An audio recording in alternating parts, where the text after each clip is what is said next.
Thank you for assembling at such an ungodly hour. 1900 hours being, of course, well past tea time and dangerously close to the witching hour in Cannock terms. Now then, the matter at Hoof, or possibly at Trotter, concerns what local folklore in half of Staffordshire refer to as the Pigman of Cannock Chase.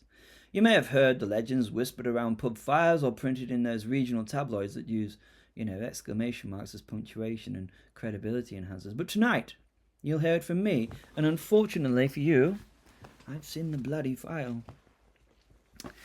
This, my fine recruits of the supernatural department, is not a ghost, nor a cryptid, nor even an unfortunate farmhand with glandular issues. This is something old and nastier, and according to Professor Simon de Montfort of the University of Leicester, something that really shouldn't exist in a country that sells hammered 2 for 1 in Tesco's.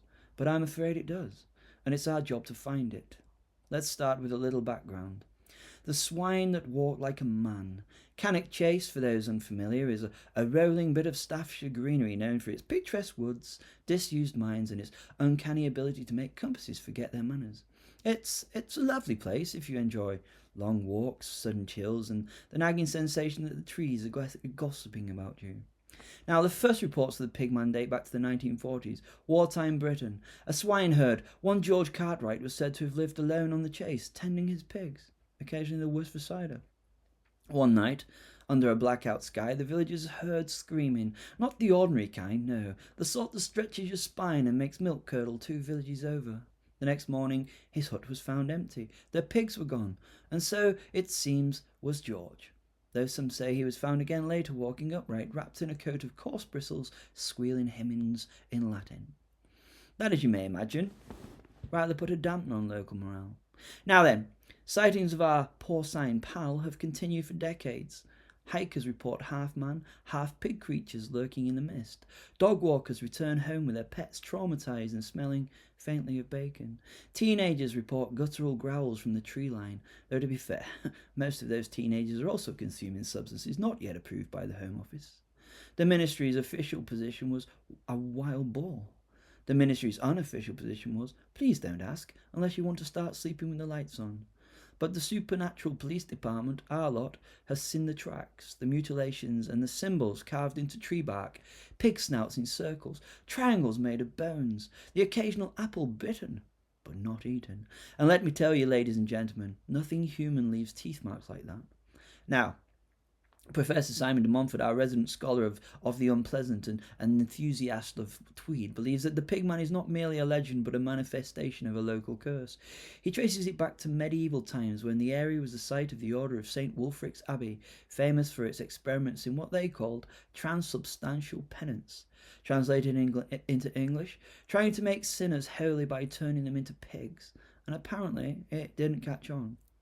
De Montfort's latest theory, published, I might add, in the peer-reviewed journal Arcana and Bacon Monthly, suggests that the Pigman may be a symbiotic horror, part human guilt, part swine consciousness, part leftover magic from whatever ritual went wrong. And worse, it feeds on shame, which if you've ever met the British, makes this a veritable all-you-can-eat buffet.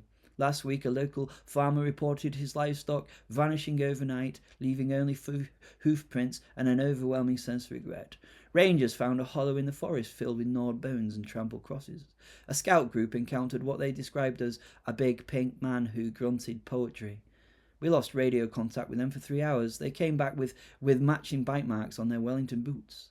The locals naturally blame the government naturally blames wild boar, and I naturally blame everything that bleeds and squeals in the dark. And so, dear colleagues, our task is clear. We must find and contain the Pigman before he reproduces, evolves, or maybe stands for local council elections.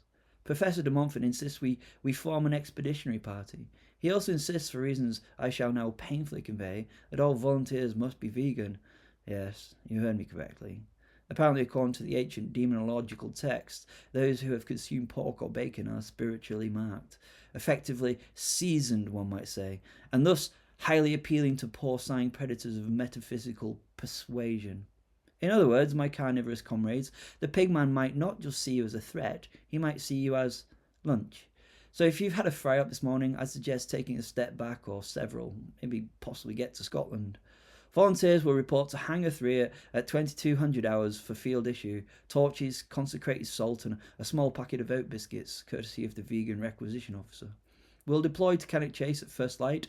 Expect fog, psychic interference, and possibly a strong urge to wallow in mud. Resist it, unless ordered otherwise.